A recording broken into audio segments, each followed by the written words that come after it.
प्राचीन समय में विद्यार्थी गुरुकुल में रहकर ही पढ़ा करते थे। बच्चे को शिक्षा ग्रहण करने के लिए गुरुकुल में भेजा जाता था। बच्चे गुरुकुल में गुरु के सानिध्य में आश्रम की देखभाल किया करते थे और अध्ययन भी किया करते थे। वरदराज को भी सभी की तरह गुरुकुल भेज दिया गया। वहां आश्रम में अपने साथियों के साथ घुलने मिलने लगा, लेकिन वह पढ़ने में बहुत ही कमजोर था। गुरुजी की कोई भी बात उसके बहुत कम समझ में आती थी। इस कारण सभी के बीच वह उपहास का कारण बनता है।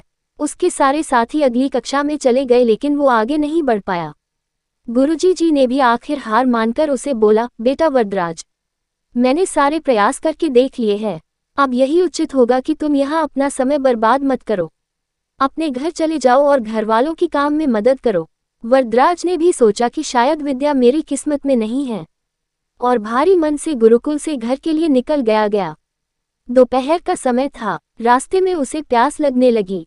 इधर उधर देखने पर उसने पाया कि थोड़ी दूर पर ही कुछ महिलाएं कुएं से पानी भर रही थी। वह कुएं के पास गया। वहां पत्थरों पर रस्सी के आने जाने से निशान बने हुए थे, तो उसने महिलाओं से पूछा, ये निशान आपने कैसे बनाए? तो एक महिला ने जवाब दिया, बेटे ये निशान हमने नहीं बनाए। ये तो पानी खींचते समय इस कोमल रस्सी के बार बार आने जाने से ठोस पत्थर पर भी ऐसे निशान बन गए हैं। वरदराज सोच में पड़ गया। उसने विचार किया कि जब एक कोमल से रस्सी के बार बार आने जाने से एक ठोस पत्थर पर गहरे निशान बन सकते हैं, तो निरंतर अभ्यास से मैं विद्या ग्रहण क्यों नहीं कर सकता। वरदराज ढेर सारे उत्साह के साथ वापस गुरुकुल आया और अथक कड़ी मेहनत की। गुरुजी ने भी खुश होकर भरपूर सहयोग किया। कुछ ही सालों बाद यही मंदबुद्धि बालक वरदराज आगे चलकर संस्कृत व्याकरण का महान विद्वान बना, जिसने लघु सिद्धांत कौमुदी, मध्य सिद्धांत कौमुदी, सार सिद्धांत कौमुदी, गीर्वाण पद्मंजरी की रचना की।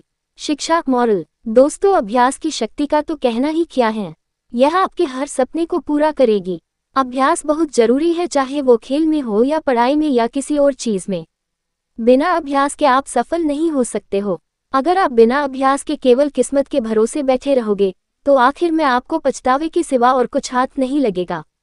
इसलिए अभ्यास के साथ धैर्य, परिश्रम और लगन रखकर आप अपनी मंजिल को पाने के लिए जुट जाए।